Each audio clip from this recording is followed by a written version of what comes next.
So again, welcome everybody to the Civics Project sponsored by Repair. I'm Beth Ribet, the founder of the Civics Project and director of Repair, and I'm really pleased to have you with us this week. Our topic this week focuses on the budget, specifically the U.S. federal budget. And I want to break down some basic concepts that I think are important in making sense of the budget. Now, I first want to just, as a basic premise, distinguish between the term budget and economy, right? There's a lot more that goes into making sense of the U.S. economy. The budget is solely the money that the government receives and the money that the government spends. It's spending and it's revenue, and we're going to talk about how that's structured and how we can study and learn more about the federal budget. Before we do, though, I'd like to begin with a land acknowledgement. Repair acknowledges the Tongva peoples, the Gabrielina Tongva peoples, as the traditional land caretakers of Tovangar, the Los Angeles Basin, and South Channel Islands, and we're grateful to have the opportunity to work for the Tarachatom, the indigenous peoples in this place. We pay our respects to Hanukvatam, the ancestors, Hihiram, the elders, and Eohinkem, our relatives and relations, past, present, and emerging.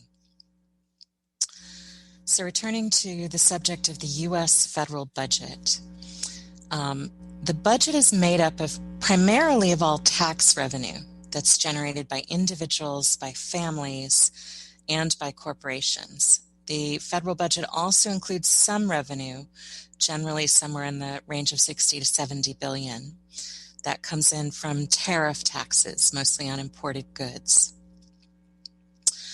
Presently, the current annual revenue, so all the money that's flowing into the U.S. federal government, is approximately $3.5 trillion. Okay, again, that's 3.5 trillion. And just to make sense in the most basic terms of what's $1 trillion, we want to think of it in this way.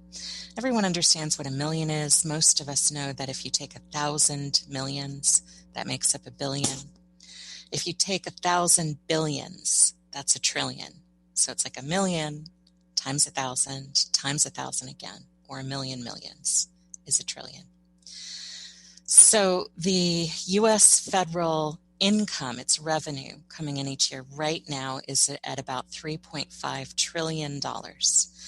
And of that, close to 3 trillion, so most of it, is coming in through income taxes and payroll taxes. So most of that money is made by people in the United States working.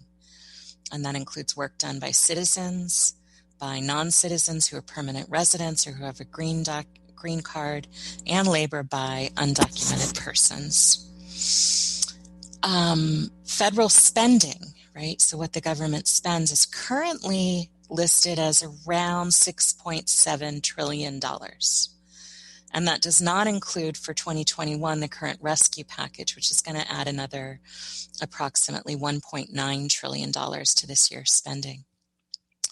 So practically speaking, that means that our spending is at least, and there are new things emerging, but it's at least for this year going to be at $8.6 trillion. And with $3.5 trillion coming in, that means this year has a deficit, meaning how much more we're spending than we're bringing in, at approximately a bit in excess, actually, of $5 trillion. Now, there's an existing deficit that was there at the beginning of 2021. So when we entered January 2021, we already had a deficit of $28 trillion. And the rescue package this year and the deficit this year will push it to well over $30 trillion by the end of this year. Just to give you a sense, with our current figure of $28 trillion approximately, if every taxpayer, every person who pays taxes in the United States, so this doesn't include children or anyone who's not required to pay taxes because they don't have significant income. So for every taxpayer to take part in, or children at least who don't have a lot of income, every taxpayer to take part in paying off this debt of $28 trillion today, per person, it would take approximately $224,000 So to just wipe out that debt, each of us who pays taxes would need to come up on average with that much money, which of course meant most people could not, since most people don't even earn that much in a year. So part of our goal is to figure out, why do we have a budget that is so far out of balance? And there are a bunch of different answers to that question. One today in 2021 and last year, of course, is the pandemic, right? It's had an incredibly damaging effect on the US economy, created a lot of expense, and caused people to leave work or to earn less money. So it's created a lot of economic crisis, and that's driven up the national debt beyond what it was, for instance, even at the beginning of 2020. But most of this debt pre-existed the coronavirus pandemic. So we certainly can't just write it off to a present crisis. So let's try to get a picture of sort of where were things before. So I'm going to just jump back to this date in 2016. In March of 2016, we had a national debt of about $19.4 trillion. So with $28 trillion now, what that means is that we've added about $8.4 trillion since Donald Trump was inaugurated. So of that current debt, a lot of it was accrued just in the last 4 years. So we can ask, what exactly happened in that Trump presidency? We've never seen a jump like that in just 4 years. So one answer to that was a cut to corporate taxes, right? So many of you heard about the corporate tax bill early on. That wouldn't account for $8 trillion, but it was a piece of it because it gave corporations back more than $100 billion per year, which of course, anytime we don't have that money and have to borrow to get it instead, we're also paying interest. So it's really substantially more. And over time that adds up. So those tax breaks in total are projected to amount to trillions over the years unless they're undone. Military spending increased, and so that was one of the areas that helped to contribute, particularly over 4 years. Let's see, some other things that occurred. We saw increasing personal debt in the last 4 years. And one of the things that happens when people are in more debt is they have less flexible income to spend and to contribute back into the economy.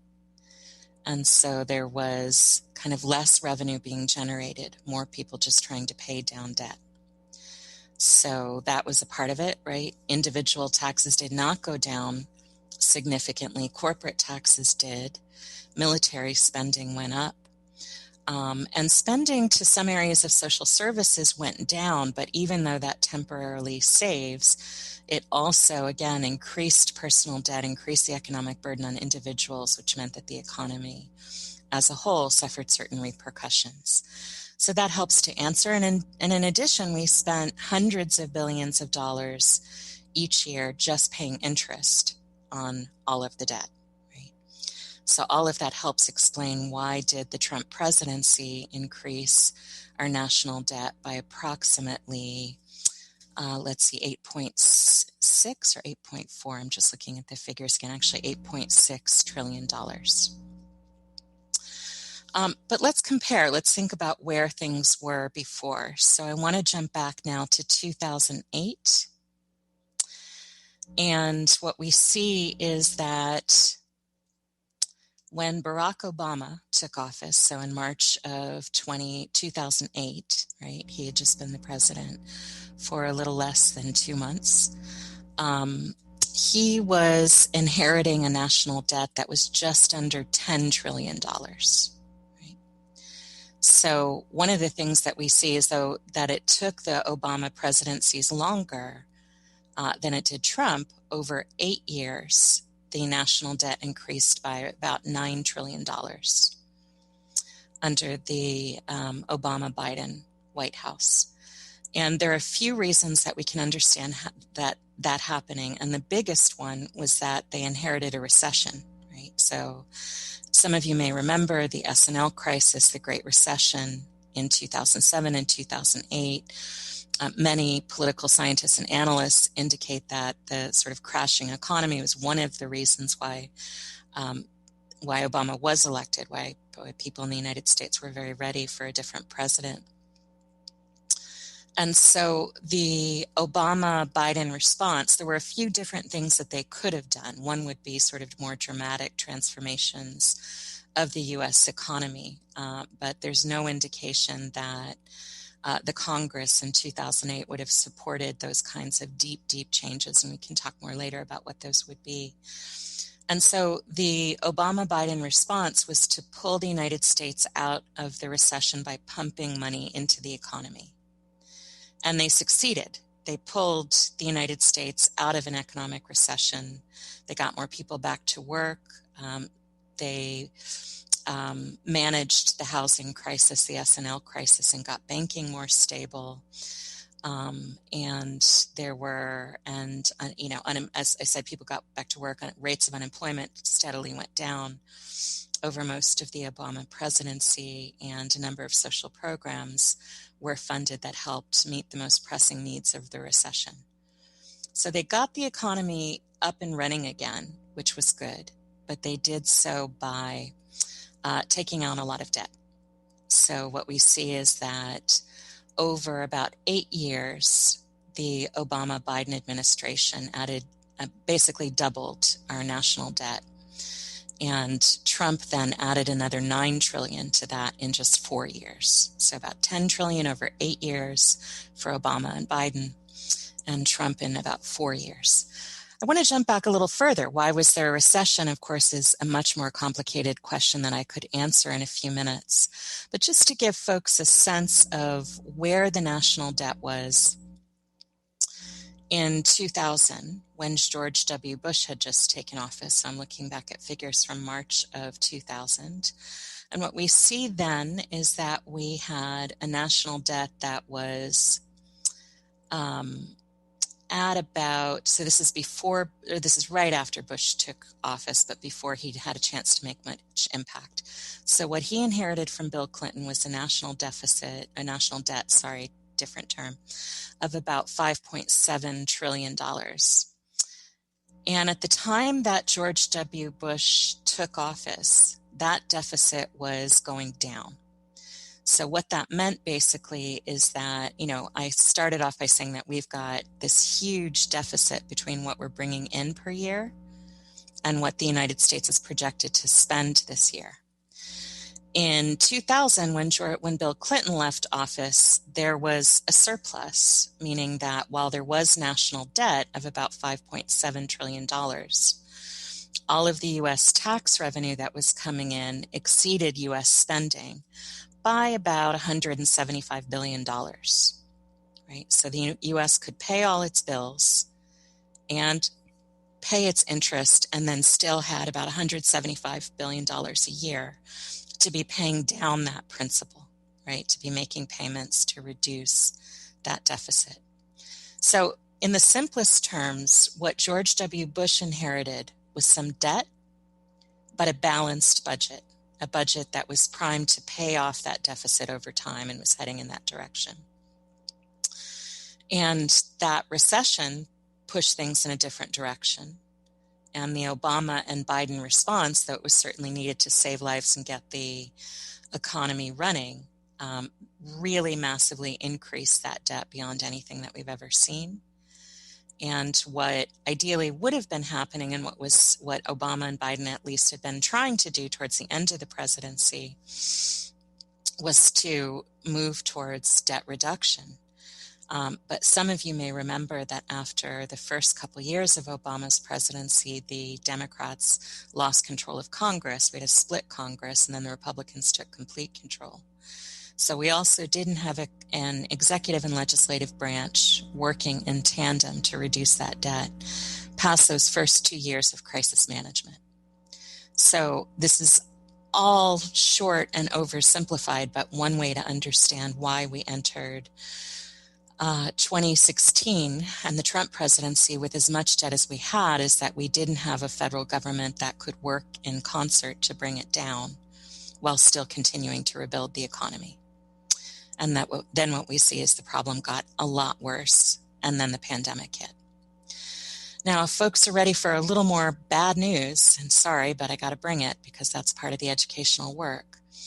I also want to talk a little bit about the baby boomers. So most folks are probably quite familiar with that term, but just to define, we think of the baby boom generation as those who were born between 1946 and 1964.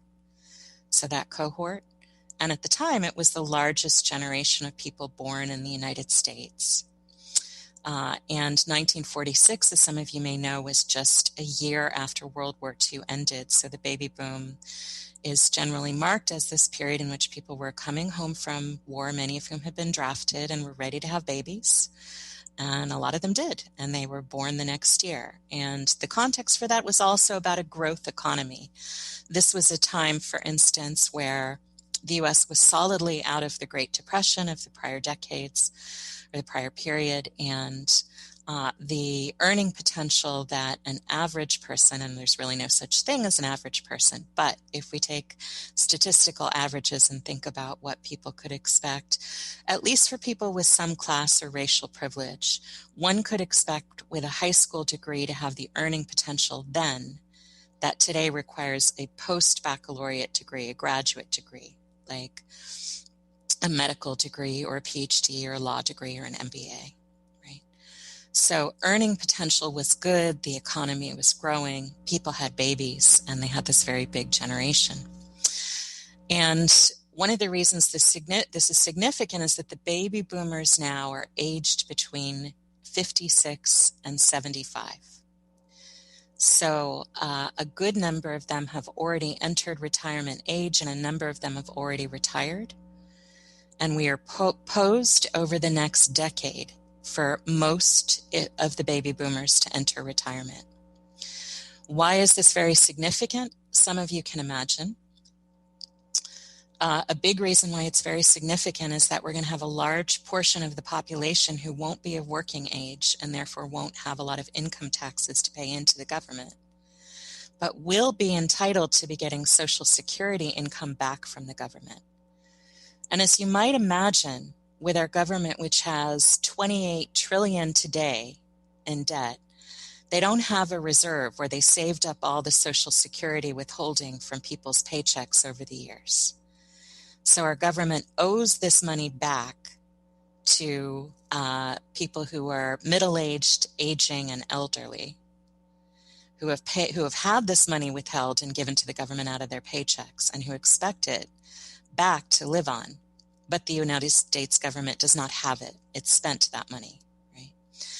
And just to give you a sense of sort of where are the medical entitlements, or where the sort of Medicare and Social Security entitlements today, the United States total liability to pay off Medicare and Social Security in terms of what people are already expecting is over $50 trillion. So in addition to all this debt, the United States also owes that money in Social Security and Medicare payments back out. Now, not in 1 year, obviously. This is over time. This is what everybody's entitled to. But what they're projected to need to pay back out to baby boomers and to those who are older than the boomers is going to be somewhere in that figure, right? So unfunded liabilities.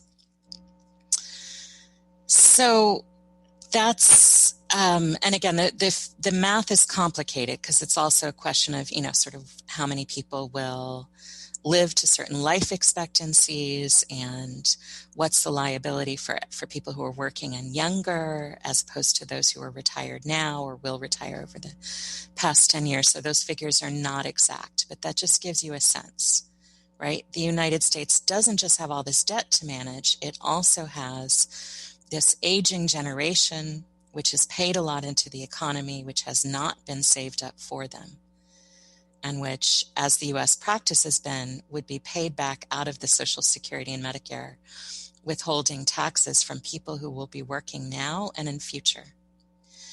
And just to give you a sense, what we would expect in about 10 years is that only about half of the US population would be working age. So we'll have about 100 million people who will be retirement age or older 10 years from now. Again, these figures are rough. And we're also going to have lots of kids who aren't earning money yet. Not as many as we'll have elders, but we expect about over 70 million children, right, who are not yet at working age. So if you want to picture where would we be in, let's say, 2031, 10 years from now, we would have about half the population that's working age, that's in an economy which has a ton of debt, and in which we have a lot of elders who need to be supported and who have understandable entitlements that they expect back from the United States government. So, in essence, our budget is in rough shape. And some have referred to this crisis, the retirement of the baby boomers, as the Silver Tsunami, right, to kind of describe and I think that term is somewhat problematic, but I mentioned it because it's also evocative to think about being overwhelmed by something we're unprepared for. It's not that people aging is a disaster, but the fact that our government has spent the Social Security and Medicare funds that our aging population has already had withheld from their paychecks is a significant problem. So we have a deeply unbalanced budget. We have a lot of debt, where our economy is in crisis, and we've got a lot of retirees. Now, this doesn't mean that there's no basis for hope or optimism, but one of the most vital steps is for the public to understand better what fiscal mismanagement has looked like, meaning how funds have been poorly used, how they've been mismanaged, and to have more input for the public to start monitoring and pushing for more responsible spending. Before I talk about what that might look like and some of the different proposals that are present in government today, one thing that I just want to acknowledge, I had a student ask me recently in a class that I was teaching, well, when will this hit us? Like, at what point will the debt just catch up to us? And my answer was, well, it actually already has. When we're spending close to $400 billion a year just on interest, all of that money is flowing out of our tax dollars. So we're paying it to the government. It's just going into that debt. It's not coming back to us. It's not coming to education. It's not coming into our healthcare system. It's not coming into social welfare benefits programs that benefit people who are struggling economically. It's not protecting our environment. It's not stimulating our economy, right? The debt is it actually means that we pay more out than we get back, right? So our tax dollars are not feeding us, supporting us, sustaining us. Instead, they're going to manage that crisis. Yes, one of our Zoom attendees is commenting that this is depressing. It's very depressing. It's very scary, right, to understand how badly mismanaged our budget is. So let's talk about the positives. Why could we still be hopeful? And what could happen that would work? Well, a good thing to keep in mind is that we've got 332 million people in the United States. And 332 million people, even if just a substantial portion of them are working in concert, can earn a lot of money, right, and can solve a lot of problems. In the United States, we have what's called the GDP, not just in the United States, it's a term globally, and this describes the gross domestic product. In other words, all the money that's created. And right now, our GDP in the United States is about $21 trillion. So on the one hand, the bad news is even if we didn't eat or have healthcare or housing or spend money on anything ever, all the money we earn in a year wouldn't be enough to pay off a $28 trillion debt. The good news, though, is that we don't have to pay it off in a year. So some of what we have to figure out is how can we organize our economy in the United States so people's basic needs are met, and so that at the same time, we are starting to pay down that debt and reduce our interest liability and move towards, let's say something like a fully balanced budget and a debt-free economy over the next 20 years or so. How do we do that without sacrificing our elders, without overworking working age people, and also without sacrificing things that children need? So And there's some good questions already coming in from the audience, like creating new industries to tax. Yeah, I mean, this is one of the answers. One of the reasons that some people, at least, are very excited about the idea of a Green New Deal is it will create new economic structures that don't damage the environment, so that we don't have to, exacerbate the problems that we faced in the last year relative to fires and storms and even the conditions that create the likelihood of a pandemic, right? So to sort of deal with those kinds of crises, but also to build new economic structures that are sustainable and healthy for local communities. So some of it is to, again, sort of just build new ways of managing economy. We can also talk about the redistribution of wealth. And Barack Obama raised that term, and people immediately started yelling that he's a socialist, which is kind of comical because Barack Obama is not a socialist. His policies were never such. Someone like Bernie Sanders or Alexandria Ocasio-Cortez, who do identify as socialists, would be able to break down for you very clearly why Barack Obama is not a socialist. But he was saying that our capitalist system has reached an extreme where we've got an extraordinary concentration of wealth in very few hands. So some of you who followed the Occupy Wall Street movement or just watched the news at the time are familiar with the term 1%. And that refers to the fact that a very, very high concentration of the money, the land, the resources, the property in the United States is concentrated in the hands of about 1% of the population.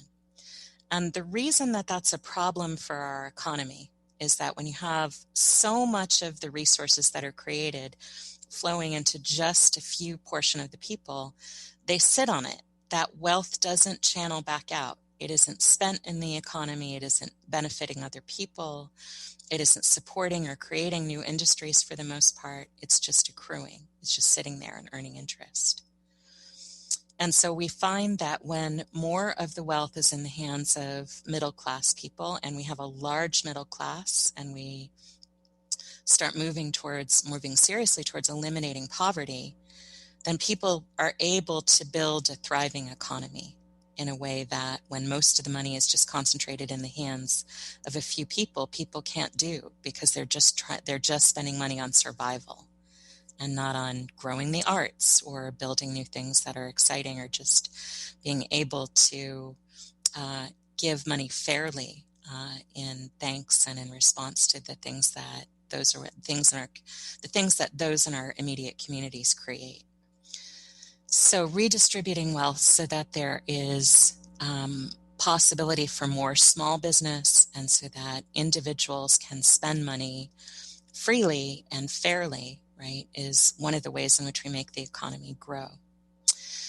There are different ways to get about that, and there are different people in government who are advocating for or against those possibilities. But I'll just draw attention to one more proposal in addition to the Green New Deal that I think is worth learning about, and that's Senator Elizabeth Warren's proposal of a wealth tax. So what she proposes to do is to levy a tax on the wealthiest portion of the United States, and it would be it would amount to a little over 100,000 families. So that's 100,000 out of 332 million people. It would basically amount to less than 1% of the population. And it would only begin with families that have at least $50 million. So if you have less than $50 million, the wealth tax wouldn't apply to you. When you get $50 million, what Elizabeth Warren proposes to do is to apply a 2% tax each year on your wealth.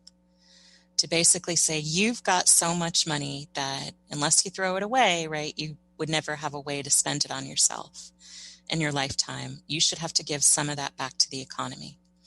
There have been some protests saying, well, that could be unconstitutional. And most of those arguments have been successfully rebutted, basically saying, look, we do this. We charge property tax on people's homes, right? We just tax what people have and make them pay for it. We charge inheritance taxes. We can do this on wealth in general as well. And if Elizabeth Warren were successful in just redistributing basically 2 cents of the dollar or 2% back from those wealthiest sectors, while it wouldn't eliminate all of that $28 trillion debt, it would pump enough money into the federal budget that it would essentially eliminate most of that annual deficit, at least in what we expect to be our post-pandemic economy. So in other words, just the wealth tax would go a long way towards getting to the point where we're not spending more than we're bringing in each year, right? So we have a bunch of different problems to solve. One, how do we get a balanced budget, meaning how do we have what we have coming in each year exceed what we need to spend? And Elizabeth Warren has one proposal, undoing the corporate tax bill from the initial Trump presidency is another proposal to start getting corporations to have to pay fairly. We saw Amazon's, for instance, tax liability is basically zero when we add up all the tax credits that they're receiving.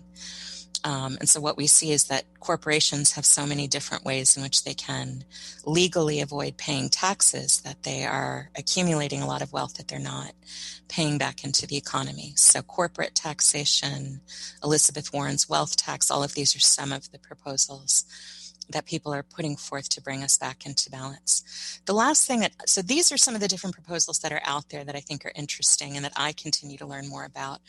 The last thing that I want to put out is that we can also solve part of the problem by combating waste. So one of the things that we see, and we have a long documented history, for instance, of money flowing in, for instance, to military sectors for resources that are not actually needed. So for instance, let's say that the military gets a certain allocation each year to buy toolkits, and there's a company that has contracts with the U.S. government to provide the toolkits, and then Congress says, okay, well, we're gonna go ahead and pass this budget, and we're going to allow all these items, to go into the military, and they'll do that without verifying that the military actually needs the toolkits, right? And so then what will happen is that in order for the military to get the new toolkits, they will basically order their staff to throw away the ones they have, even if they're unopened, so that they can get a new allocation. And we see this happen across different sectors. We throw away enough food surplus in the United States, meaning growers, right, farmers, dispose of enough food to feed everyone who is hungry in the United States. And at the same time, we're subsidizing farming in the United States. And I'm not saying we should cut farm subsidies. I'm saying one of the things that we can do is start to create social programs so that we don't waste food, which then will eliminate some of the burden on counties and states of dealing with hunger and extreme poverty. Shanna is asking, was Amazon's lack of tax liability due to research and development? In part, but not in whole. And again, those loopholes allowing companies to find different shelters for income so that they don't have to pay any tax back out in revenue still can be questioned. So we can talk about across different sectors, looking at the ways in which fraud is happening, looking at the ways in which waste is happening. And just to give you a sense, I'm just looking up the contemporary figures. The U.S. government has some acknowledgement of the cost of waste each year. I don't want to give you the wrong figure. I should have had this on hand. All right, I will check, and if I find it next week, I'll be sure to share it. But what we basically see is that billions of dollars in the United States at least go each year to waste, to things that don't actually come back to us in any particular respect. So eliminating waste, better oversight, not spending money on things that are not actually needed, countering and eliminating fraud, and then redistributing, and then we can look at these other kinds of proposals, the conversion to green energy, and the elimination of it. Some of the most extreme wealth disparities that we have now are some of the proposals that I would say are fairly mainstream, meaning people in elected office are proposing them, and they're gaining some popular support. And we could talk more about those that are innovative or perceived as radical in the Q&A after. But I want to go ahead and share a book recommendation, and this is by, the title of the book is Give People Money: How a Universal Basic Income Would End Poverty, Revolutionize Work, and Remake the World. And the author is Annie Lowry. Again, that book recommendation is Give People Money: How a Universal Basic Income Would End Poverty, Revolutionize Work, and Remake the World. And though I won't try to anticipate her thesis, what I will say is that what she explores is the reality that as long as people are kept poor, the economy as a whole suffers, right? So if we eliminate poverty, we see that people are actually able to contribute in ways that go far beyond survival. So she makes that argument, that case, and I'll invite you to explore it for yourself. So let's see, last but not least for today's session, I want to go ahead and do our weekly civics trivia. And with our Zoom attendees, I'll share screen so that you can see the questions visually, and I'll read them out for our podcast audience. So again, civics trivia. And our first question for today is, what is the primary federal office responsible for managing funding for the executive branch? So this is everything under the presidency. Option A is the Office of Management and Budget. Option B is the IRS, the Internal Revenue Service. Option C is the Office of Federal Financial Management. And option D is the Office of Information and Regulatory Affairs. And the right option is A, the Office of Management and Budget. And you may have been hearing about that recently as President Biden's nominee to run that office, Neera Tanden, did not make it through Senate confirmations. Most of you, if not all of you, are quite familiar with the IRS, the Internal Revenue Service, which is responsible for collecting taxes, but not for managing what's done with that taxes. And the latter two options, the Office of Federal Financial Management and the Office of Information and Regulatory Affairs, are both branches within the Office of Management and Budget. So the primary federal office that runs money for the executive branch, now this is not for Congress, right, but for the executive branch, is the Office of Management and Budget. What is a government shutdown? That's our next question. So A, it's what happens when certain offices of a government are activated in a national, or deactivated, in a national security emergency. B, it's what happens when the government cannot afford to cover its spending for a time period. C, it's what happens when government agencies are under investigation for defrauding funds. Or D, it's what happens when Congress has failed to pass an annual budget before the last round of budget funding expires. And the right answer on this one is D. It doesn't mean that the government cannot afford to cover its spending. A government shutdown happens when the government has not released the funds to cover the costs of governing because Congress has failed to agree on and pass a budget. And of course, many, if not all of us, have experienced that in recent years. Oh, I'm not sure what happened to our third question. Okay.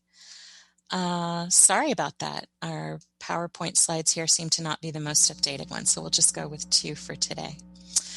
So I want to thank our podcast audience for tuning in and listening, and please join us next week when our guest will be Professor Hiroshi Motomura, who is the founding faculty director of the Center for Immigration Law and Policy at the UCLA School of Law. And he will be joining us for a conversation about citizenship. So I hope many of you will join us then and for the following weeks as we have our introduction to state governments. And then on March 31st, and that's a Wednesday at 4 p.m. Pacific time, 7 o'clock Eastern time, for our monthly film screening of Lake of Betrayal, which focuses on the Kinzua River Dam and the U.S. government's violations of its treaty with the Seneca people. And we'll be joined on that day by Dr. Mishana Goman from the Tonawanda Band of Seneca, who will be there for some conversation and commentary after the film. So I hope to see many of you then on the 31st. And again, for our listening audience, thank you so much for joining us.